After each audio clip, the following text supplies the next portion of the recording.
Hello and welcome to another edition of the Manchester Libraries podcast. This is Full Volume. I am your host, Alan Lynch, and what a month we've had here at Central. July is normally pretty quiet, actually, in relative terms anyway, compared to the rest of the year, because of course all the students go home and, you know, normally it's time when we can take a breath, but just be careful what you wish for, because I suggested we do something for Oasis a couple of months ago, which then blossomed, I have to say, into a full week of events and culminated with a Oasis Day on Saturday. So we're all kind of recovering here at Central, but we had a wonderful time. If you've been living under a rock for the last month, you won't have noticed Oasis came to town. If you've had your eyes open, you will know Oasis came to town. 5 gigs over 2 weeks in Heaton Park. Amazing. The vibe in the city was fantastic. If you're an Oasis fan, you'll have been in heaven. If you're not, I'm very sorry. But, you know, we wanted to mark it with something, and we did. And it was a wonderful week of events. I'll be able to compile a nice piece for next month. We just don't have the time on this month's podcast. I'll put together something nice. I might be able to touch on a few highlights for you in this edition, but August is when we'll release our compilation of the week of events we had, which included a quiz. It included a talk with John Robb. We'll get to him in a moment. It included our resident choir putting on a show for 70 guests. I mean, it was just fantastic. And then Oasis Day itself was on Saturday, when we had a host of different acts performing their interpretations of Oasis songs for what turned out to be a fantastic crowd. Even though it was a wet, miserable Saturday in Manchester in July, the people turned out as they always do. So we'll have more on that for you next month. But for this month, we've got so much to get through. It's a busy pod. So we'll start, like I said, with John Robb in a moment. He popped in last Tuesday to do a Q&A. He's got a brand new book called Live Forever, The Rise, Fall and Resurrection of Oasis. He talks to us about his love of the band and how funny Noel and Liam are. This month's branch out is Powerhouse Library, the only youth library in the country. We spoke to Sylvia, who's the manager over there, had a chat with Peter and Luca, the staff members. The stuff they're doing is fantastic. So a big focus on Powerhouse on this edition. Also, we'll speak with Mona Pasha about this summer's reading challenge. Happens every summer here at the library and libraries across the country. So we'll hear from Mona in a bit. Also took the opportunity to spend some time with Aliyah and Elif, who are our work experience girls. You can do your work experience here at the library. And it's a wonderful way to introduce yourself to what the world of work will be like. Everybody gets a shock when they get their first job, believe me. But you can ease yourself into it by doing a week of work experience here at the library. We'll find out what Aliyah and Elif thought of their experience here. And also, we'll tell you of news of the library closure. We are closing for 3 weeks. Myself and Gary will touch on that at the end while we round up what's happening across the month of August at the libraries here in Manchester. So let's kick it off. You're very welcome. This is Full Volume.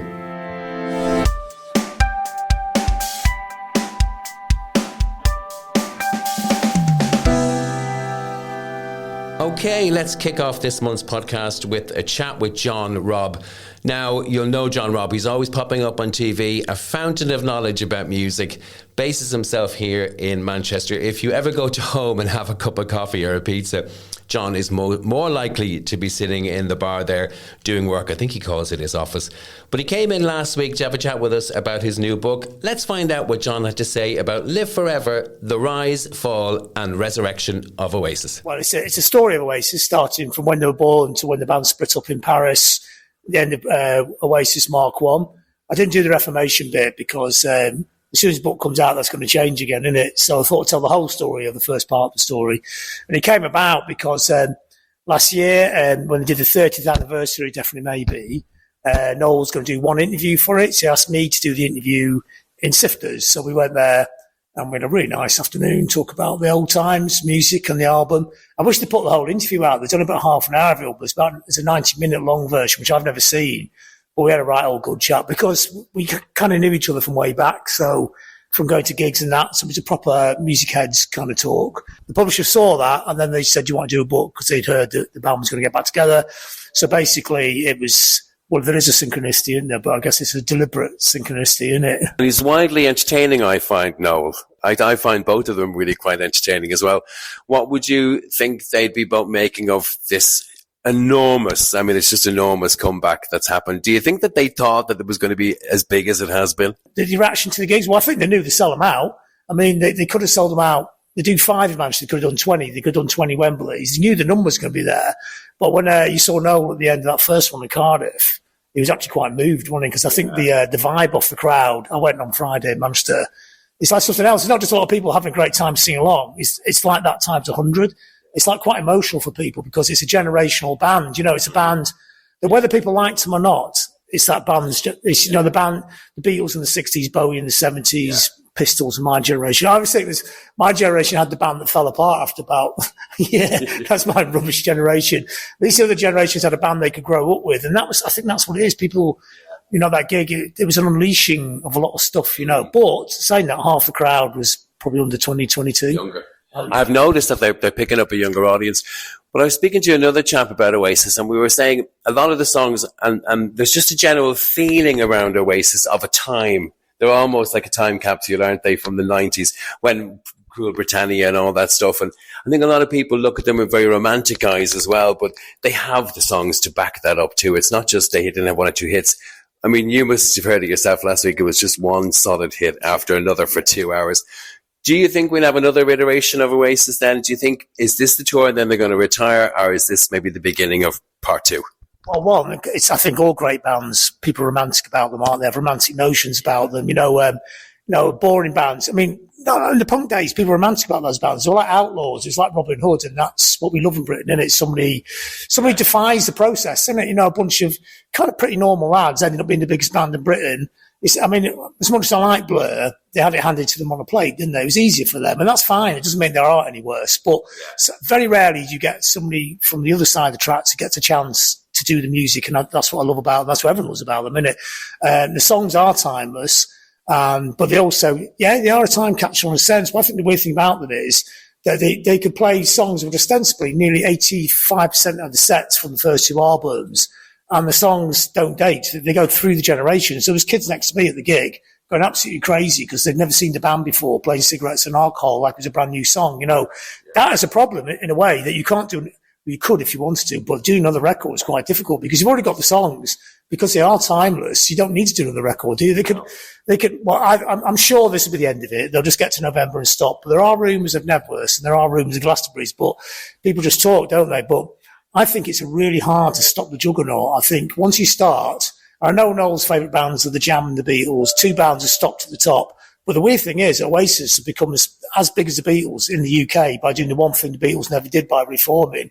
And the one thing which for years he probably was too cool for school to do, to reform. He's actually done it, and he's actually better than anybody thought it was going to be, isn't it? Because they could have been half as good at that gig and got away with it. It could have been just the biggest sing-along ever. But their band was really tight. The 3-guitar thing works really well. And the level of intensity in Liam's off the scale, It's like they have something to prove, His voice, I think, without maybe insulting Liam from back in the day, he sounded great when they first started, but it sounds as good as it ever has, I think. What do you reckon? Yeah, I think he's off the booze and the fags, and he's taking it seriously. I think they always did that when they started. They rehearsed every day in the boardwalk. People always have that thing, they just got lucky. There was no luck involved. It was 2 years when nobody in the country was going to sign a band from Manchester. They were going uphill, but they rehearsed every day. You got to put Alan McGee in the story. If it hadn't been for McGee, who knows what might have happened. He's the only one who got it in the music business. Thanks very much to John Robb. His brand new book is called Live Forever, The Rise, Fall and Resurrection of Oasis. It's available here at the library and also at all good bookshops. Thanks again, John. Okay, let's kick off this month's branch out. I had the pleasure of spending some time at Moss Side Powerhouse Library. It's one of the only youth libraries in the country, and I can see why it's so popular. A beautiful library, really fun, lots of light flowing in the windows. The staff were exceptional. I have to do a shout out to Sylvia, Luca, Peter. They're all the people I spoke to on the day, doing a really wonderful job. So let's kick it off then. We'll start with Sylvia, who's the manager. Then I had a chat with Luca, who's a member of staff, about the crafts workshops that they run at the library, and also just about the job and how they came about working at Powerhouse, and about how they in particular felt really welcome at Powerhouse as a member of staff. Also had a chance to chat with Peter, who runs Talk English. It's a little get-together for people whose primary language isn't English, but they want to learn in a sort of not so formal environment. And I think he's hit the nail on the head. The day I was over there, the actual day I was there, they were going out to have a picnic. So it was English speakers with people whose first language wasn't English, but wanted to learn and integrate more into the local area, be able to use the library and just converse with people. And rather than have that sort of, you learn these lines and, write an essay by 4 o'clock, that kind of thing, it's much less informal, much less formal rather. And they just go out and about, they sort of get together, they eat, which is always a great way to get people to break down barriers. And a lot of the people I spoke to there said it was a really fun way to learn the English language. So I spoke to Peter too. So let's kick off the package then, and let's hear from the manager at Powerhouse Library. This is Sylvia Curling. Yeah, I'm the manager at Powerhouse Library. It's the only youth library in the country. So what we do here is quite special. And it means that in the mornings, as you can hear, it's quite busy with the public. It is buzzing in here. It really is. Yeah. But in the afternoons, we're only open to families and children. So anyone over 25 will actually get asked to leave. And we do that quite stringently. So if you wander in just thinking, oh, it's just a library like any other, it is not. It is very special in that way. And our focus is on children and young people. We have a large children's collection. We do most of our activities with and for children. But it's a gorgeous building. So much light comes in. It's really colourful and vibrant. And I have to say, as soon as I walked in, it just felt really welcoming. So you have created a great atmosphere here. Tell us a little bit about some of the things you do then on a regular basis. So I know of it, Central, we've IT drop-ins, and there's so much going on. So tell us a little bit about the unique things that you guys are doing here. So one of the unique things that we're doing here is actually a Saturday tuition club that is run by members of the community. So this happened back in 2019 to then college students asked me if they could have the room to just help members of their family and members like friends and family with some extra tuition. And they started that as a Saturday club. And then they finished college during COVID and started university also during COVID. And now they've come back to open up and give back to the community. So that's one of the things that I'm very proud of, even though all I did was say yes to opening a room. But that can be the little thing that is the seed for sort of these really unique things and these classes that are invaluable to people in the community and that don't really exist anywhere else. I don't think they do, no. And they're very local. So everybody here lives here and everybody knows each other, and people are very grateful for it. The other exciting thing that we do is a chess club. So one of the local schools got chosen to teach chess to all of the children in school last year. So we started a chess club because the chess teacher said, oh yeah, you're just here. Why don't we come in and teach the children chess? And now we have a regular chess club and people are actually improving and practicing their game. And it's not all about football. So the other thing that is very popular is a normal homework club. So that's just an ordinary homework club where we invite volunteers to help primary school children with their work. And again, it's very well received. People really like it and really appreciate the help that's given. Most of the community here don't speak English at home. So this kind of thing actually helps the children to practice their English, and it helps them to practice anything that they're learning in school. They come with all sorts of questions, all sorts of problems, and we just really like to help them and provide a space for it. I think at that age too, it's a great age to start learning English because you're going in quite early, and then hopefully by the time they reach adulthood, they'll be ahead of the game then. Because I know you do Talk English class here as well, is that right? Some more volunteers and the teaching. But I've noticed, I'm going over to speak to them in a bit because I'm very wary that they're off on a picnic soon. Yes, I can see they're getting ready. I want to nab one of them before they go. But yeah, that's a great thing to provide for people to come in a relaxed environment and maybe able to learn English at their pace, because I think that's what's key, isn't it? Absolutely, absolutely. And we've got we've got Talk English, so they practice talking English to each other, but we also have an ESOL class that is actually pre-entry.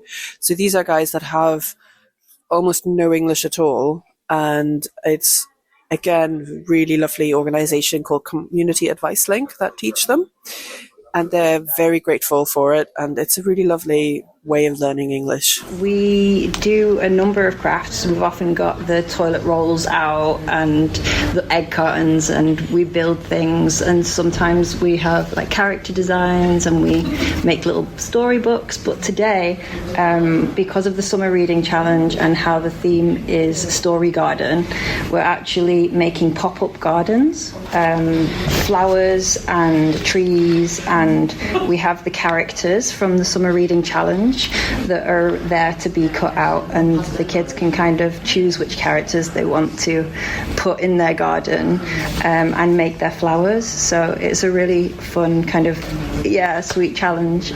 Speaking then of, it's a nice tie-in, isn't it, really, tying it into the Summer Reading Challenge. So I know you guys are taking part in it as well, all the libraries are. Have you got anything special planned? Yes.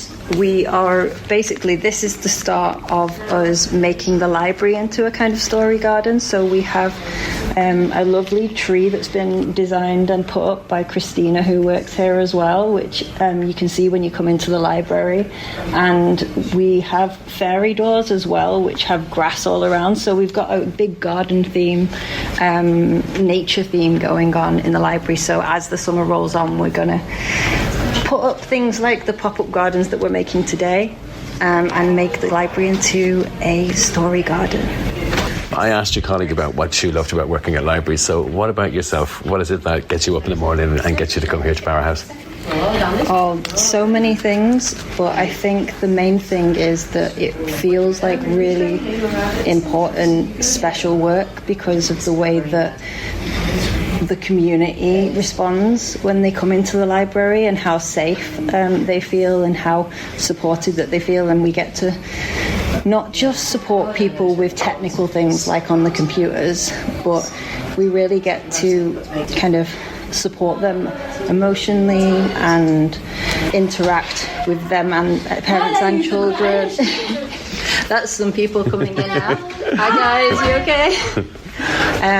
So it really feels like such a community spirited place, and for me personally as well, it's the first job that I've had where it feels like just really I feel really accepted and feel just like I really look forward to coming into work because of the warmth that I feel here, and I think that everyone feels that. It's just a really special place, and I've worked in lots of libraries and I do love libraries, but Powerhouse really is kind of special when it comes to the community and how they feel. Hi there, so my name's Peter Wilson and I work for Manchester Adult Education Service, and we, as part of the community learning team, we run a project called Talk English, and we do community-based conversation clubs for beginner ESOL students. So that's English for speakers of other languages.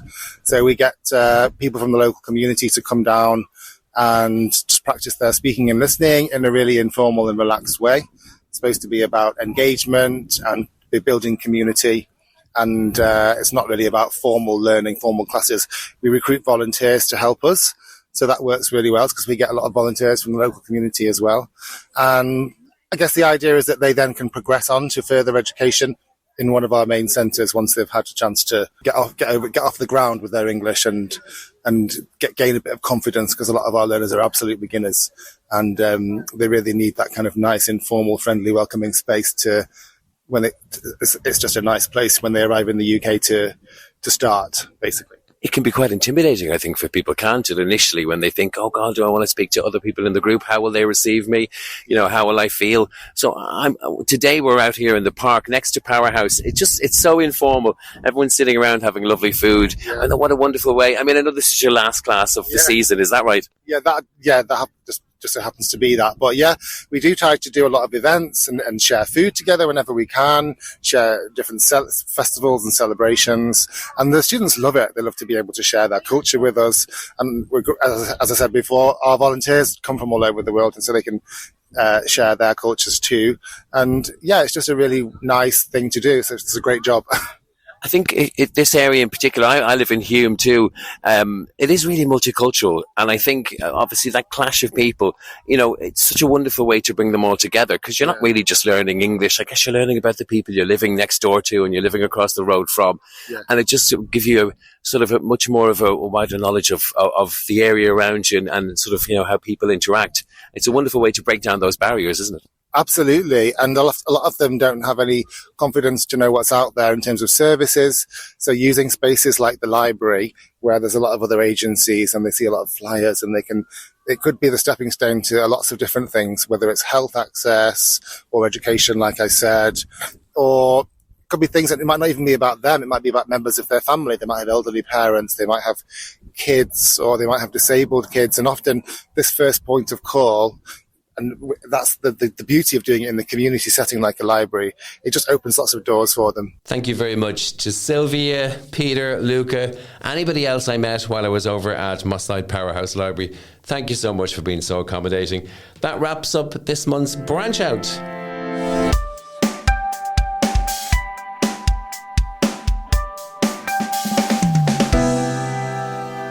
Okay, as promised, we're going to talk about Summer Reading Challenge. I'm here with Mona Pasha. Mona, how are you? I'm fine, thank you. Tell us a bit about yourself then, before we get into talking about this year's Reading Challenge. Tell us about you. How long have you worked at the library and what is your role here? I have been here for 20 years and I am a service development coordinator for the Children and Access team. 20 years? 20 years. Wow. How does that feel? Has it flown by? It has flown by, actually. It feels like so much less because I've had a lot of fun on the way. So did you start off with working within within the libraries, or have you sort of navigated your way through a few different roles over the years? Definitely navigated my way. I came as an NDA and I have travelled around from libraries to parks and back to libraries. So yes, it's been a real roller coaster. So tell us then about Story Garden, because this is the theme for this summer's Reading Challenge. This happens every summer. It's been going on for a long time, hasn't it? Well, I think it's the 21st year. It has definitely been running for 20 years. Wow. So we're quite kind of established into that. So it's clearly working then on lots of levels. So the theme this year is Story Garden. What's that all about? So Story Garden is all about nature, reading outdoors and the great outdoors. So this year the theme is Story Garden. So yes, they can come in and pick their collector's card up. They will get their 6 stickers. So as they read, they collect a sticker for their journey, and then they'll get a lovely bookmark as well, just to set them off away to start their reading journey. Thank you very much to Mona Pasha, doing some sterling work there within Children's Services, and the best of luck with this year's Summer Reading Challenge. Okay, quickly then, let's hear from Aaliyah and Elif. They're work experience girls. They were here last month doing a week of work experience here at the library, and I just wanted to get some feedback from them about how they found the experience. Enjoyed working with DIT and helping people out with their computers, because it's kind of the stuff that I do at home with my mum. So it was nice working with other people too. And what about yourself? What has been your highlight of the week? I liked looking through the archives because it gave me a bigger perspective on just how big Manchester is, and seeing all the logs and all the histories. It was cool. I think the reading room was pretty cool because I went on a little round around the whole room, and I looked at some of the books as well, and I went through the army listings and stuff. I thought it was pretty cool. Yeah. So would you consider coming back to work at a library after you've done with your studies? Yeah, I mean, it was really fun here and everyone's super nice. So I would love to get some experience here. And have you found that coming to work here for a week, has it given you an idea as to what's ahead? Because I think a lot of people, before they start work full-time, don't fully know how hard it is. So have you enjoyed your time, and do you think it's prepared you maybe for the real world when you do finish your studies? Yeah, I think I've started to understand how people work with each other and how relationships kind of build because you've been working in the same place for so long. And you were saying that you're not looking forward to going back to school. So what if we offered you 2 more weeks here work experience? Would you rather do that than go back to school? Yes, absolutely. Listen, we won't tell your teachers, okay? Thanks very much for talking to us, girls.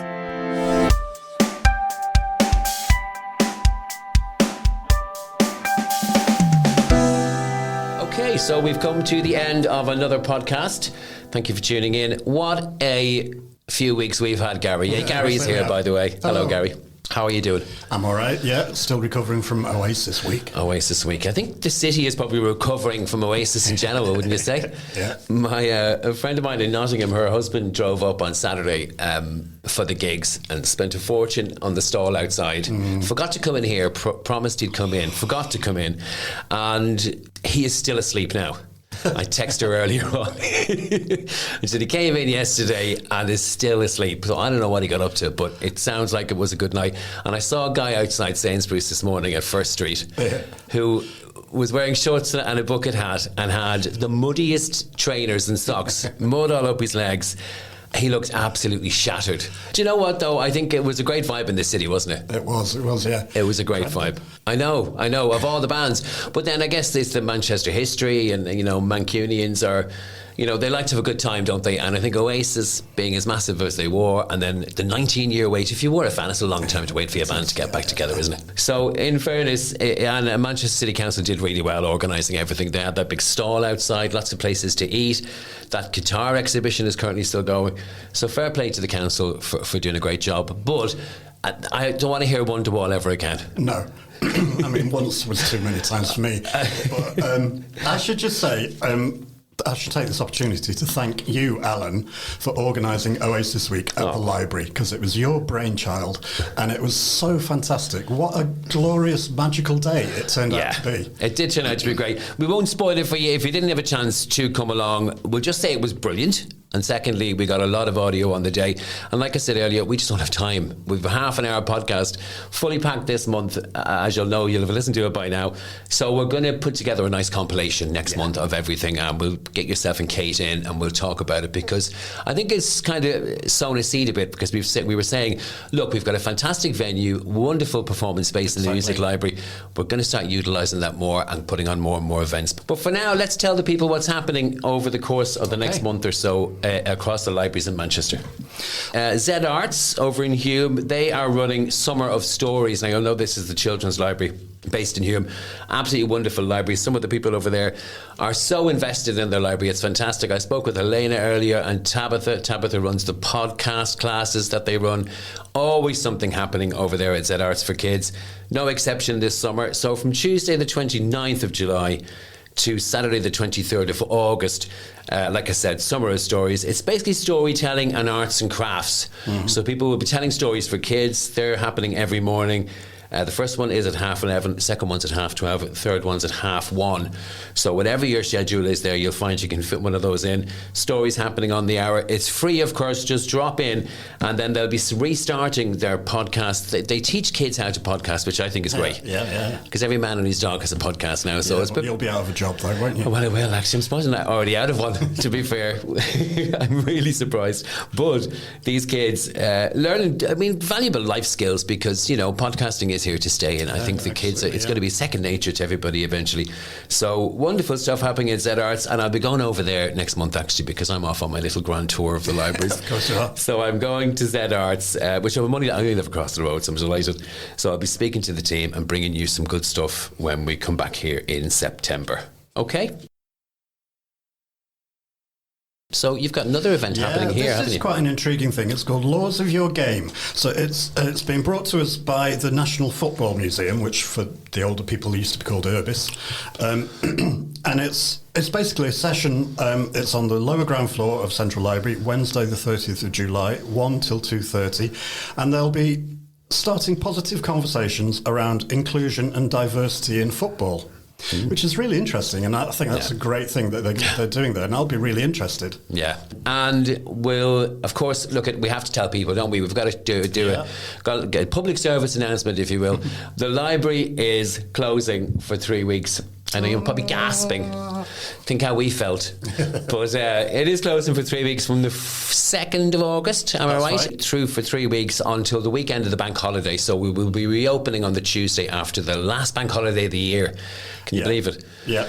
Last one of the year. I can live for a bank holiday. After August, it's just all downhill to Christmas, isn't it? Yeah. It is. But that Tuesday is when we reopen, so we will be closed for 3 weeks. All the satellite libraries everywhere, Chorlton, Didsbury, let's name a few, let's see how many we know. Chorlton, Didsbury, Withershaw, Longsight, Abraham Moss, Gorton. Miles Platting. I'm lost already. But they're all open, and the staff here from Central, including myself, we're being redistributed, I think is the word, isn't it? And we're delighted about it. Of course we are. But we're all going to separate libraries, and we'll be there for the 3 weeks doing our thing. So if you see some unfamiliar faces at your local library, you know, be nice to us. Be kind. We're used to a city crowd. What the hell we're doing? And we're probably not used to where anything is. We won't be used to the genteel sort of, you know, relaxed atmosphere at, say, Chorlton Library or maybe the fancy Didsbury Library. We won't be used to that, so you'll have to go a bit easy on us. Yeah. Okay. Yeah. All right. When we come back, we will have fancy new Wi-Fi. Oh, we will. Yeah, I forgot to tell the reason why we're closing. People just think we're just closing for no reason. Just taking 3 weeks off. Yes, we are getting new Wi-Fi. That's the plan anyway, Gary, right? Yeah. So if you come back in September and the Wi-Fi is not very good, just don't blame me. So if you come back in September when we reopen, actually it's the end of August, not September, when we reopen at the end of August, we hope we're going to have fantastic Wi-Fi. Yeah. You know, because in fairness, and I can say this without sort of any comeback, the Wi-Fi has been letting this place down. It's a world-class building, world-class library, world-class staff, but the Wi-Fi, it wasn't great. It wasn't. You will see us about. We're not taking a 3-week holiday. Let's just make that clear. Okay, well, listen, thank you very much for tuning in this month. Thanks to Gary for everything your help over the last 2 weeks. Amazing over Oasis Week. And like I said, tune in next month. If you missed it, we'll do a nice compilation for you of the highlights of the day. Yeah. Okay, that's us. That's it for us for this month. Thank you, Gary, and we'll see you in August. Goodbye.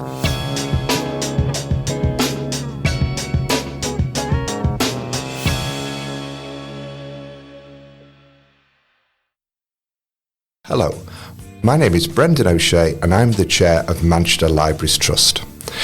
If you've enjoyed listening to this episode and would like to support all the great activities taking place in Manchester Libraries, it's really easy to make a donation to Manchester Libraries Trust, the charity that supports lots of cultural, educational and archival activities.